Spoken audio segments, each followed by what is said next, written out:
Mechanics of Materials, Chapter 12, Beams Deflections.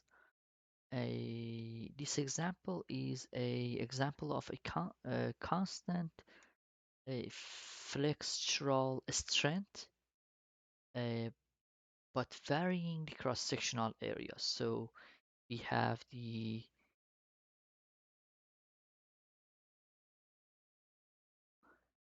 constant flexural strength.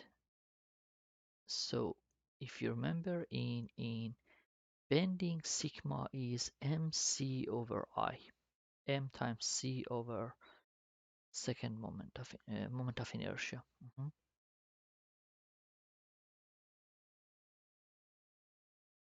This is flexural strength. So if flexural strength is going to be constant all over the cross section, but cross sectional area is uh, increasing from left to right, from 0 to h naught.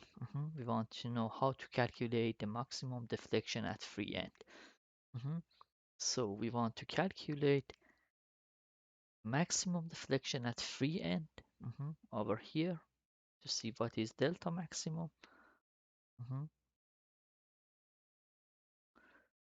Knowing that the flexural strength remains the same all over the length of the beam. So if we just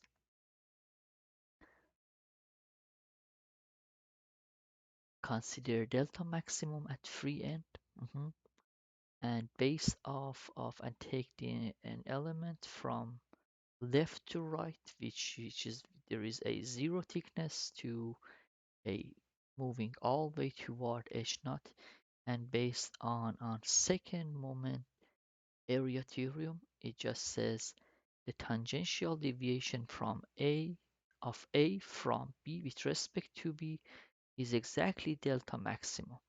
And if we just make an element and integrate it, it just gives us delta maximum is, because the cross-sectional is a continuous condition, is changing, we can integrate it from A to B, and that this is the length of x, x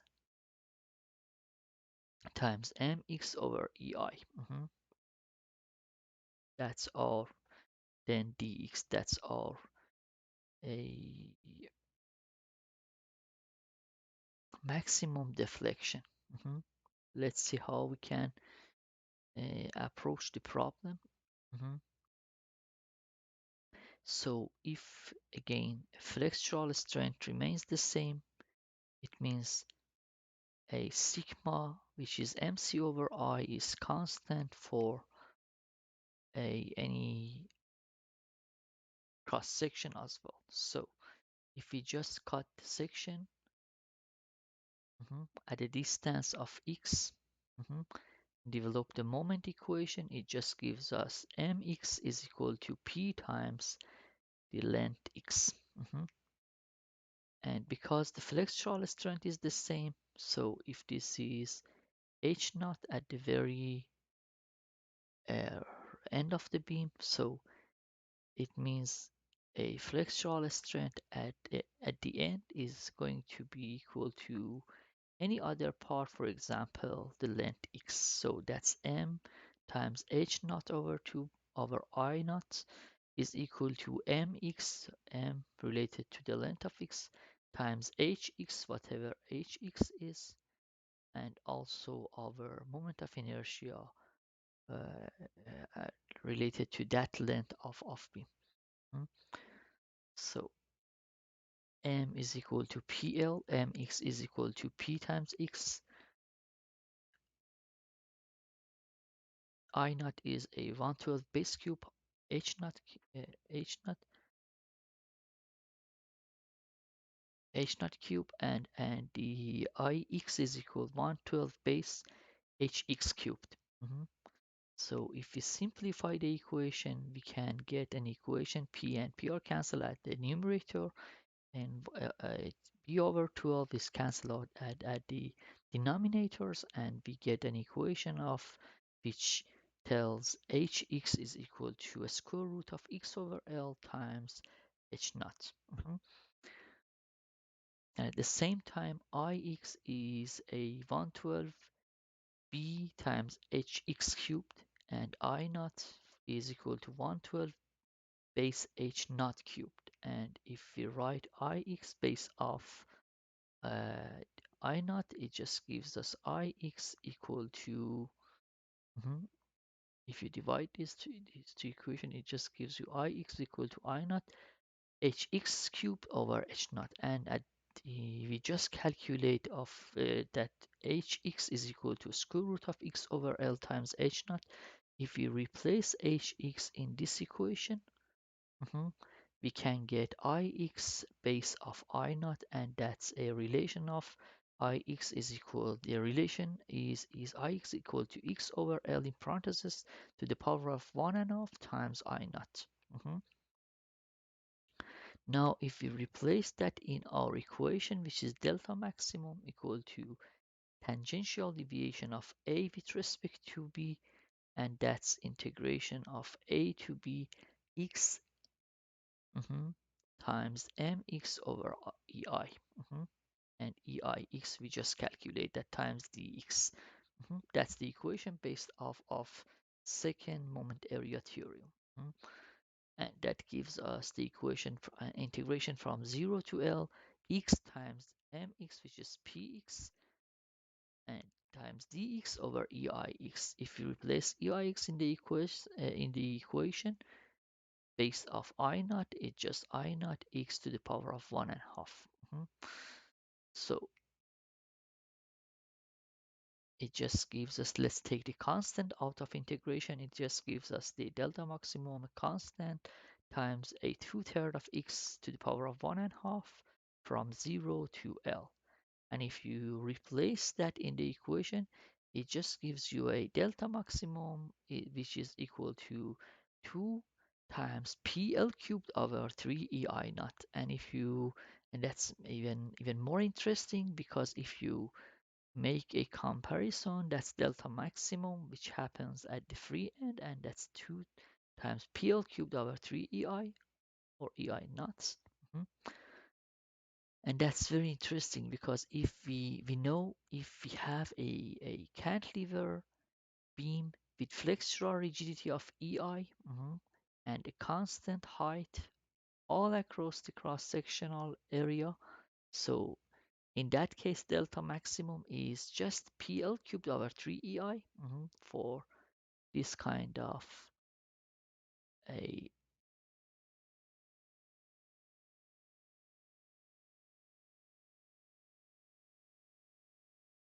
deformation. Delta max is just 2/3 a PL cubed over 3EI, but we just calculate for, I had it here, but we just have if we have the same cantilever beam with flexural rigidity of EI, but this time varying height. So it just varies from 0 to h naught when you travel from a right or left to right, free end to the fixed end. So the maximum deflection goes by half in comparison to previous section. So that's delta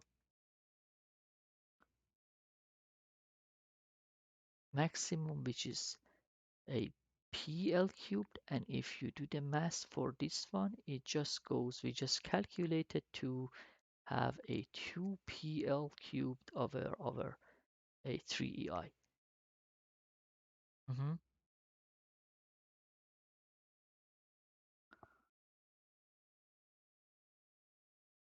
And even that makes sense, because if you, let's move back to this problem. If you look at the configuration of these two beam, you can easily see that in this scenario, if you call it 1 and 2, in scenario 1, it's harder to push it all the way down in a comparison to scenario 2, which has a less mass in at the free end, so you can push it with a little smaller force with the same amount of delta. So if the force is the same, delta maximum is twice. Mhm. Let's attempt another example. For example, in calculate maximum deflection at the center of a symmetrical beam with two simple support at end. Again, cross-sectional flexural rigidity remains the same. That's our condition, but the cross-sectional area is changing from. Mhm. So if this time if we cut the beam through, mhm, and we just replace half of the beam because of symmetry or half of the length, mhm, and you can a mimic this, simulate this beam with a fixed end. So let's take this part to here. So this is 1 degree and this is 2 degrees. So that's a fixed, and the other end is free. So you can take that force at the free end, and these two are identical to each other. Mhm. Due to symmetry, you can have this manipulation.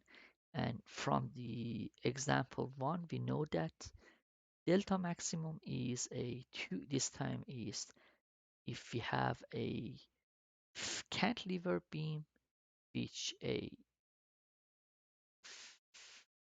EI and flexural strength remains the same, but cross-sectional area is changing. Delta at free end is equal to a twice of PL cubed over 3EI with the same fact. So delta maximum here is 2 times replace P over 2 and L over 2. It just gives us P. If you do the math, it just gives us P L cubed over 24 EI.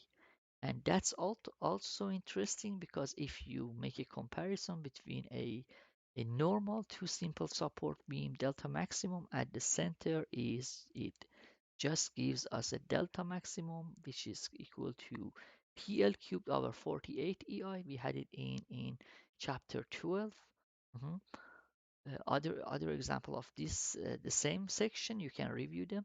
But for a changing cross-sectional area, we have a delta maximum of PL cubed over 24 EI, which we just calculated, and it just simply says delta maximum a 1 over 24 is a twice of 1 over 48. So delta maximum 1, delta maximum for this scenario is a twice of delta maximum for second scenario. Thank you. We'll attempt more examples.